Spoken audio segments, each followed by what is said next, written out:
Welcome to the DegenCast. I'm your host, Meow Meow, and today with me, as always, are Defi Degen What's up? and Ian. What's up?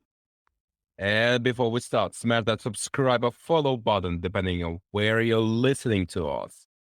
And today's podcast is brought to you by Xband, the highest paying fixed API in DeFi.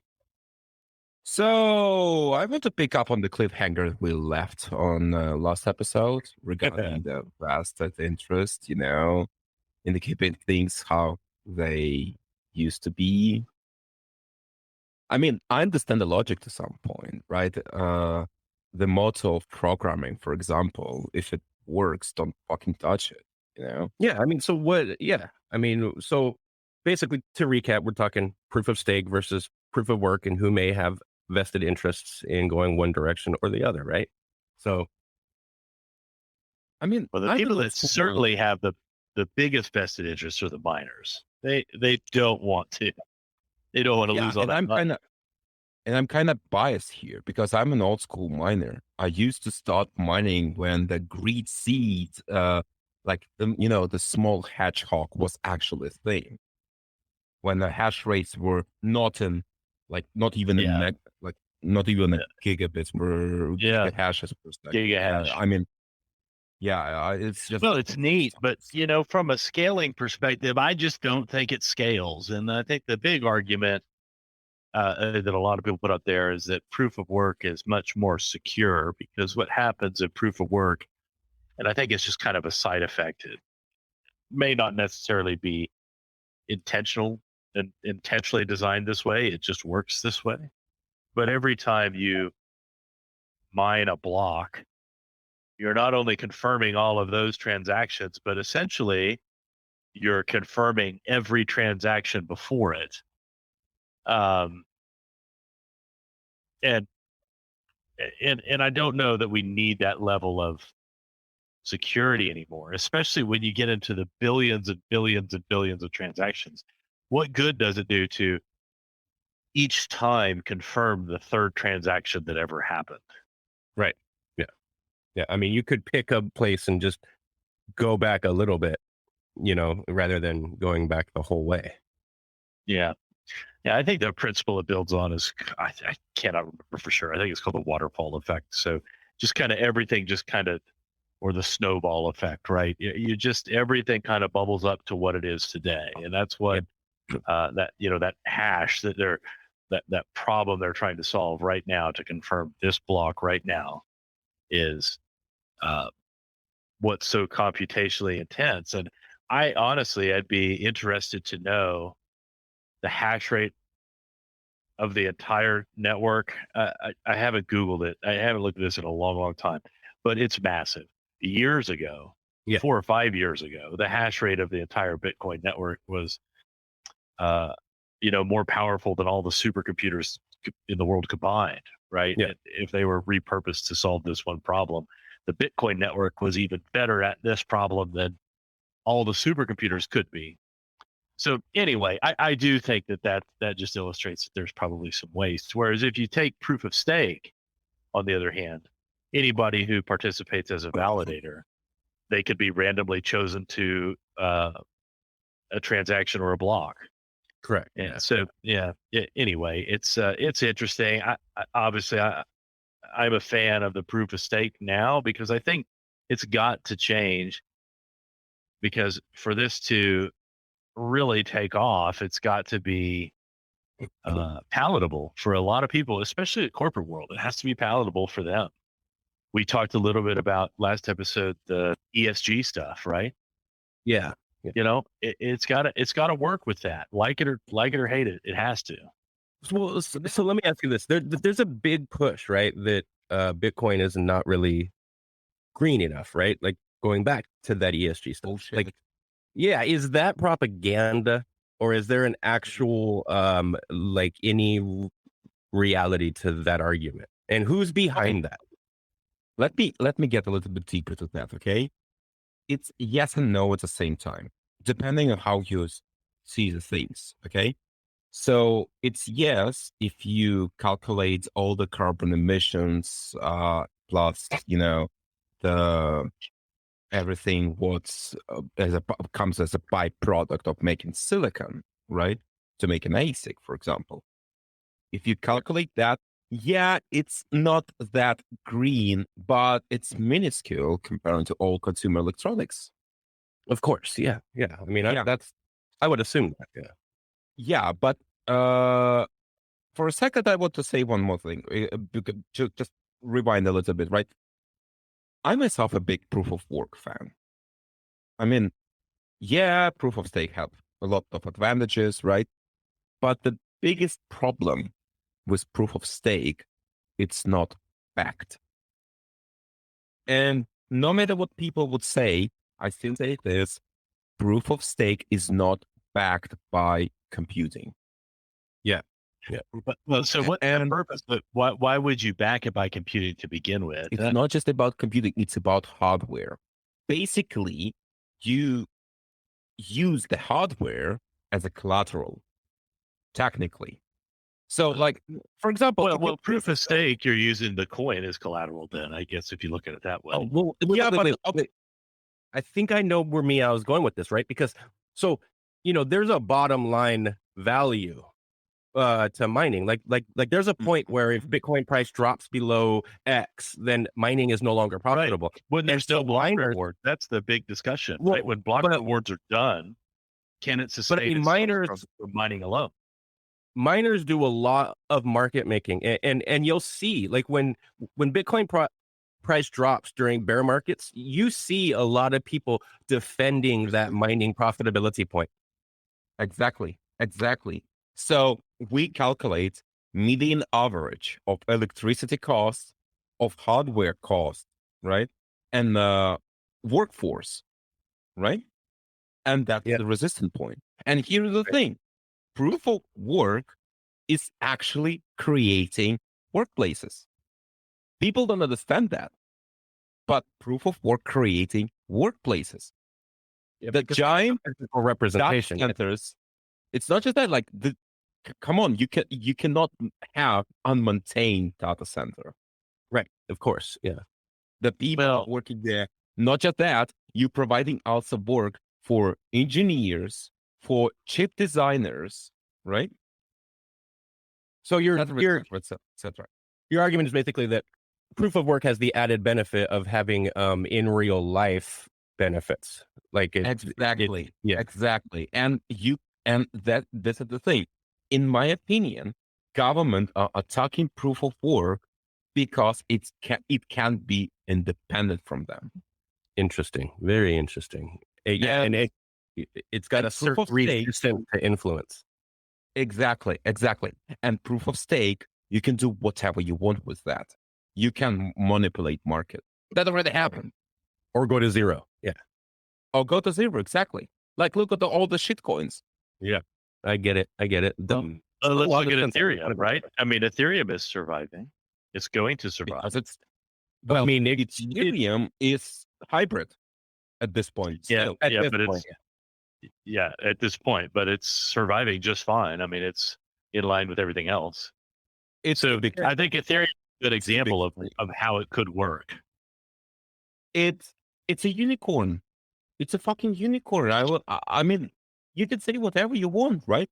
The proof of work still has to be as a standard. This is why we have Bitcoin dominance as basically the index. We have Bitcoin dominance because Bitcoin was the first. I mean, there's no question to that. No, not just about that. Not just about. I don't think it's because of proof of work. No. Last episode I said it's a gold. It's literally digital gold. Yeah. So what I'm saying, right? To mine gold, real life gold, you need equipment, you need workforce, etc. But no one pays in gold.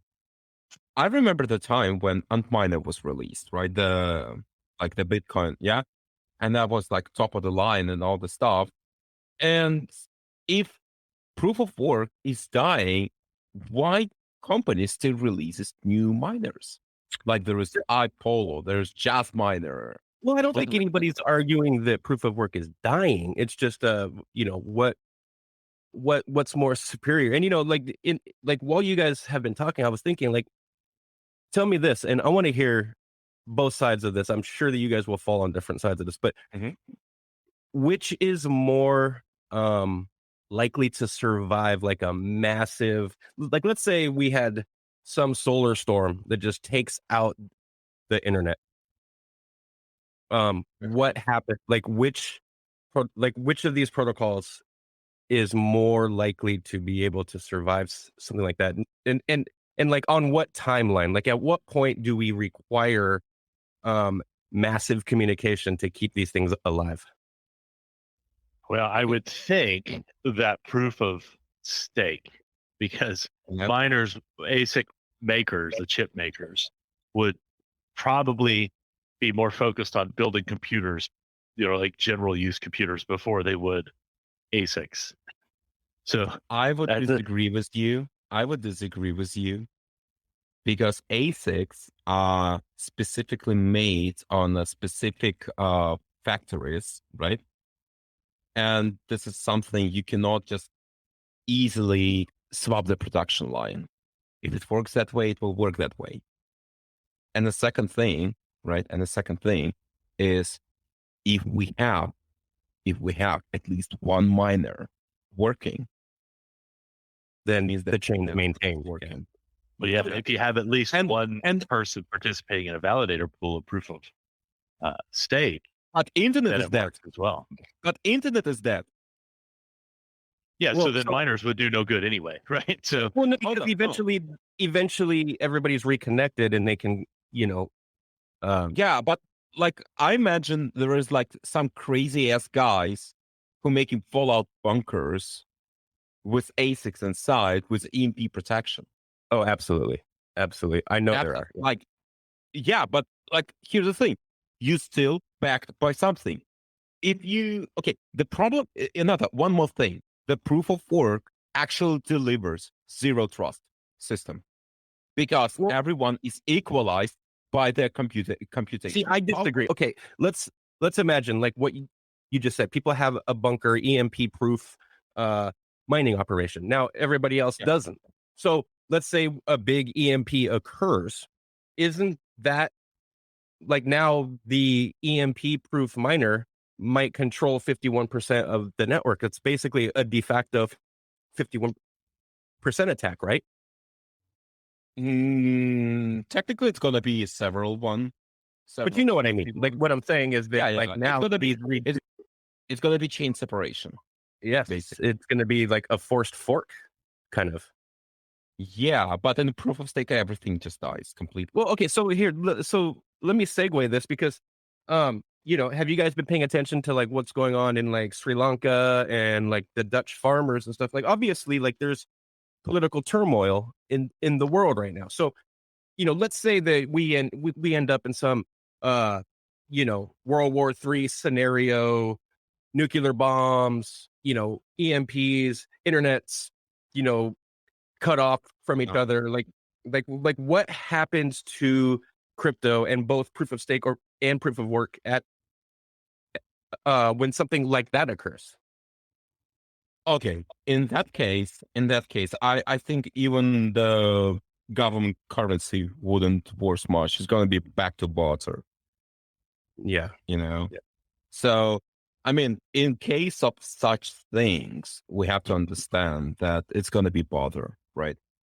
Or local government control currency, like crypto. Let's be honest, and crypto is not going to survive that unless there is like a doomsday, something like a doomsday plan, which I might assume that it still exists, like community made doomsday plan. Yeah, I would say so. For But example, okay, here's the thing. One more thing before we continue to talk on the other stuff, right? Yeah. There are actual projects to making mesh networks to keep the yes, internet alive in case of yeah. something will happen. Yeah. Like, So we can on that, go back to the BBS, it's still right? fine. Exactly. Yeah. I mean, the internet's not going to quit working as long as there's power somewhere, right?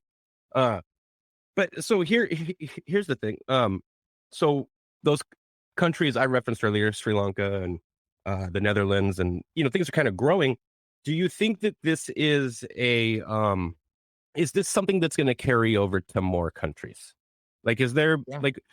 like more and more countries should be experiencing financial collapse as we go, right? I mean, I would have to think that countries like even India, Libya, like there's a lot of countries that are teetering on the edge the way Sri Lanka was a few months ago.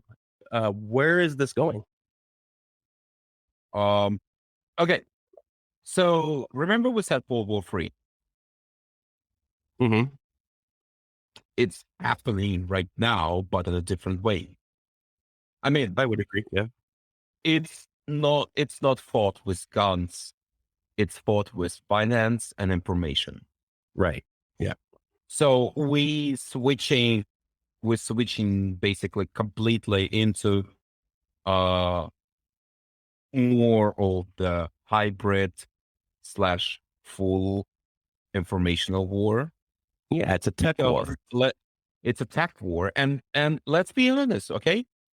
If you like 101 of any military operation, right? Cut off enemy supply lines, and the army will fall. Right. If you kill the economy of some country, it will fall. Or if you kill the economy in a peacetime, aka normal times, right? Oh, which is technically right now for normies, right? But for us, the preppers or the realists, it's wartime. Um, so let's take a look, for example, at Argentina, right? Let's assume that the government collapsed because of some major country getting involved there, right? Yeah. Whatever contagion it is. Yeah. Yeah.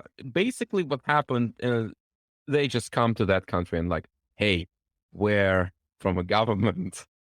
We're here to help. to help. Yes, exactly. So So okay, okay. So yeah, like arguably, we've been in this scenario, you know, we've been in this weird economical war, even since before COVID, right? yeah, yeah. And, China trade like, war. right, exactly. But when you look at things, for example, like Western countries have sanctioned Russia, but Russia's currency is doing better than the currency of these Western countries. So No, are Western countries currently shooting themselves in the foot? no, hold up. You're wrong here. I'm not wrong. Like you No, can no, no, actually no, look no, it no, up. no. No. Regarding currency, you're wrong here. No, the US dollar, I mean, compared to It's not about no. It's not about the exchange rate. Fuck the exchange rate. It doesn't matter right now because The market's illiquid. You can't do anything exactly. with it. Yeah. Supply and demand ratios are wrong completely. It's broken.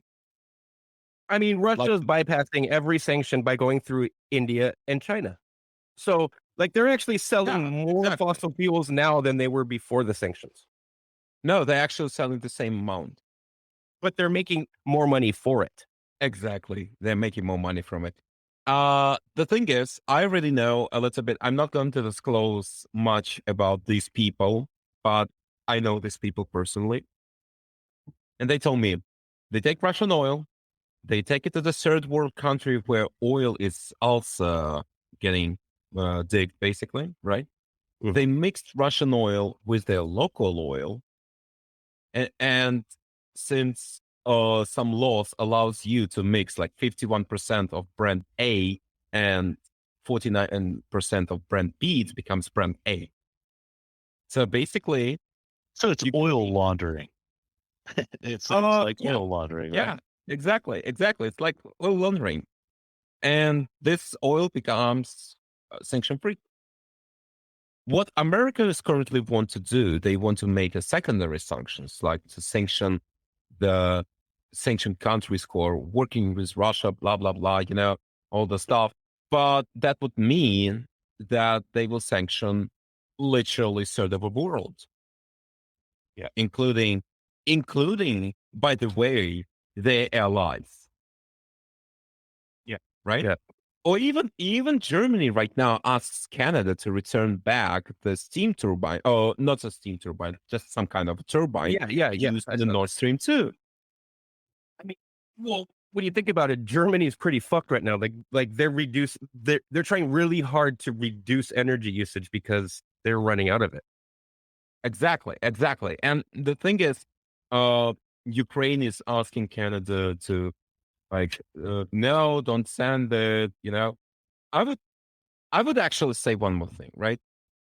I mean, war is war, but money is on a schedule. Even traditions of some companies are not holding good because of the business. Like, to make a segue to Dutch and the Netherlands, right? I want to say, do you know about this giant Dutch auction, the flower auction? Mm-hmm. So there was like an analog clock, and everyone were using that to like buy flowers, all the stuff. It's gone. I They didn't know had that. digital one, it's gone too. In result, what they have, they make like a several versions for every time zone of their website, and all the auctions are happening through internet right now with a rating system and all the stuff. So that me why I'm saying that, because like if traditions, and like let's be honest, that's a big tradition for Dutch people, right? All the stuff. But traditions don't stay long if there is money on the stake. Right. Here comes the same thing, right? If the people's life never worth more than profits made out of the business.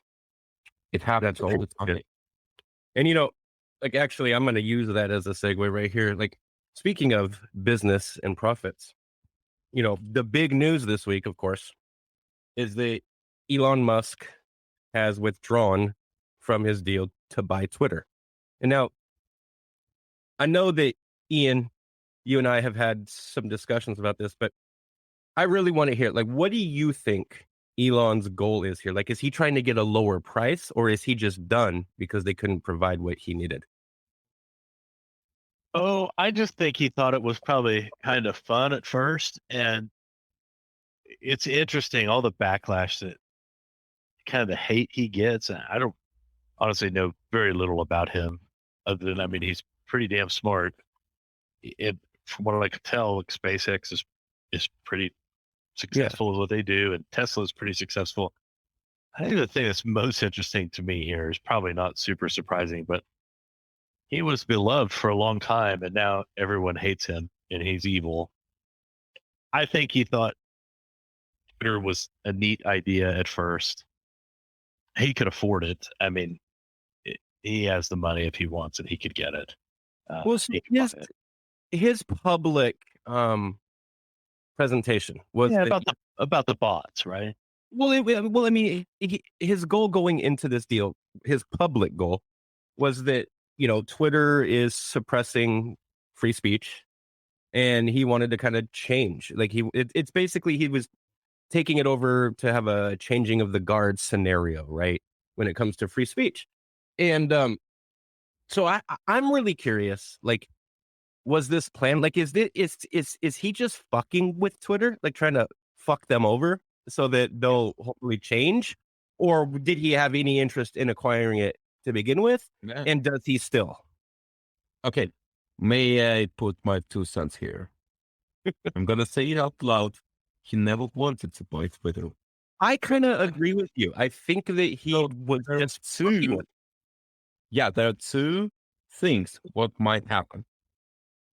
First thing is complete market manipulation. He's using his PR, he's using his image to make Oh, and I money. guarantee you, he took out a short before that that news came out. Yeah, absolutely. Absolutely. Not directly, in my opinion. Not No, directly. proxy short. He's proxy short. But the second thing is Twitter was never about communicating. Twitter was never about being a social media. Twitter is a weapon of mass destruction, Data mining. mind control, information control. Yeah, mind control. You're controlling minds through pushing some kind of agenda. It's called social manipulation. Well, so you think that was Twitter's goal? Now I see. I think that's people Oh, that use Twitter's goal. I think that's something that you can do with Twitter, like the CIA and whatnot. well, I would actually remind you that Twitter banned the ex-president of United States. Okay. But keep in mind, I mean, we're talking about, you know, no offense, I'm not taking sides here, but we're talking about basically President Blowhard here. I mean, come on, like if I got on Twitter and talked the same shit he did, I'd get banned too. So, and it's like, yeah, we can argue all day. No, we can argue all day that they are biased politically, and I would agree with you. But it's a private platform. That's their right. Degen, hold up. You can cover everything with saying it's a private platform, unless it's not. Well, that was Elon's argument, remember? Because he said that Twitter was technically the town square now. Yeah, and you have to understand, right? Twitter was posting the fake information about themselves to the SEC. Well, that's what he's claiming. We don't know, but if he's right, Oh, I mean, actually, that's huge. Like that's going to get them under investigation. That's going to, I mean, they're going to lose it's been shareholders. proved. It's been proved by many people. You can just go to the YouTube, for example. And Well, search, wait, no, let's be clear. It's allegation. It's not proven. There's a lot of different ways that you can look at this data and interpret it that way, but it's not. okay. So let's assume that Elon is playing 4D chess right now. So he provoked Twitter to go to the court, right? Right. Yeah. What if he actually wants to uncover the truth? Like allegations is nothing. You're correct. Yeah, and now if the SEC investigates, they're going to have to prove it because they wouldn't provide him the data that he wanted. And even in their attempts to do so, they limited his access to the API. Yeah, which is completely under their control. Right. They could have given him a completely unlimited API. Yeah, but there's no reason why not. I believe one of the lawyer in PR release said, like, Mr. Musk asked Twitter several times to provide the real data about bot to real users ratio, and Twitter refused to do it. Right. Yeah. So, in my opinion, Musk did nothing wrong on that part. Like, even if take it from a business standpoint. Okay. Like, well, you make a merchant acquisition, right? Basically, if the company you're trying to acquire, right, doesn't provide you with all necessary data, to me it would be super suspicious. Like, right. And like here in the US, that would be referred to as like a material representation, right? So if you misrepresent material facts that are important to the acquisition and dictate the acquisition price, then, that's fraud. And I mean, same goes with the SEC. If you misrepresent material facts in your SEC filings, then that's SEC violation. So, Ian, let me ask you, in your opinion, do you think Elon will end up having to pay the $1 billion termination fee? I don't know. It sounds like there's a good argument that he could, but from an M&A perspective in general, you kind of enjoy a lot of leeway and really broad discretion. So as the buyer, I think he has that broad discretion, and it wouldn't surprise me based on what I know. I don't think he should pay it, and it wouldn't surprise me if he doesn't. See, I actually looked up some Delaware case law on failed mergers and failed acquisitions. And Delaware really does actually tend to favor the party being acquired in these in these disputes. And I found that really interesting because most corporations in the US, but even if there was a material misrepresentation or allegations of fraud that could, he certainly has the money to drag this out from a legal perspective to where but he'll have to convince a judge beyond a preponderance of. Is Twitter though willing to spend, hundreds of millions of dollars in legal fees? Well, they're suing him. They said they're gonna file suit on Monday. Tomorrow, I guess we'll see. But here's the thing though. Doesn't Twitter have a vested interest in like not pushing this? Because if their data really does prove that their SEC filings are material misrepresentations, aren't they basically just fucking themselves? Yeah. If that's true, I guess it would make you wonder, would they want to pursue this at that level if that weren't true? You always in this when you're in their position, you want to punch first, right? You want to throw the first Yes. punch. So, Yes. But you want to settle they before it also gets in have a front of the judge. fiduciary. Well, they also have a fiduciary responsibility to their shareholders. So if this would be profitable for their shareholders to go, right, to go through and buy them at $44 a share or whatever it was. Yeah, it's an interesting situation. Do you think that I they don't know will what'll settle at a lower share price? Yeah. Oh no, I don't know about that. I don't think No. he'll end up buying it. I think You that don't? he'll end up they'll end up somewhere with some undisclosed, like a parting gift. Like here's So your consolation prize. Could this lead to Twitter's bankruptcy? No. I never understood why Twitter was so valuable to begin with. Yeah. I mean, just to be honest with you, Okay. I'm going to have to look this up. But what is their their price to earnings? I'm not sure actually. So we can have it's I will look. 131.46. So for every dollar they bring in, investors are willing to pay $131.46 for it. It doesn't make sense. It makes no sense to me. I think that everybody. Well, I think a big part of that is that Facebook had the same issue and then was able to turn it around because you build up to a certain point and then you sell out, right? And then you just get taken over by advertising and promoted tweets and whatever else. And I think that's investors are kind of looking at it from the long term scope, right? Sorry, it's 160.04 right now. Okay. So Twitter has major financial problems. Let's be honest, because they have started Twitter Blue, I believe it's called like that, right? And that kind of subscription service, which gives you basically a few more pixels or something like that, is the sign of problems with monetization. They need. Yeah, or they jump in the shark. Yeah, exactly. So yeah. So in my opinion, what's going to happen next going to be just a wildfire. But you know what's also wildfire? What's that? Burning food stores and logistics centers. I'm glad you brought that up.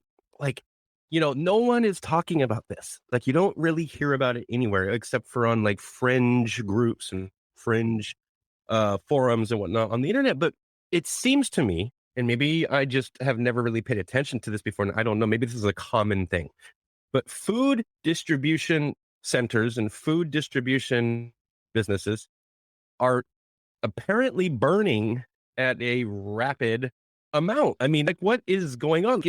Are we just paying attention to this and like food distribution centers are highly flammable and this is a common thing? And we're just kind of recognizing it now and thinking that it's crazy. Like, is this status quo? Like, is this normal? Do food distribution centers burn up at a rate of, 600 per year or whatever it is? Or is something going on? Is somebody destroying food distribution centers on purpose, but no one really wants to talk about it? What's really going on here? That's my question is what's the normal rate at which these things burn? I don't know. I don't know how often there are factory fires. Yeah. I would assume. I have one question. Do you know any explosive food? Well, some of the stuff we put in food is lots of grain, right? And even like no. The grain is different stuff, right? but Different keep in mind when you have like a chicken processing plant, they have a lot of grain on nitrogen, yeah. And there's also things like like powdered cow's milk, right? Calf's milk. They use like an ammonia-based chemical to disinfect ground beef. I mean, like there's all kinds of weird stuff in food processing on a large scale that is flammable. Oh, correction. Everything powdered, everything aerosoled is basically a few layer bomb. Right. Yeah. Like they did call it for reference. 6 fires in 2021 and 17 fires in 2022. So yeah. So what is that? Yeah, what did you say 2021 was? 6. Yeah, I don't know. And there's 22 now, so 4 times. I don't know. I don't know if that's statistically. It's like, and it's mid 2022. So okay, here's the thing.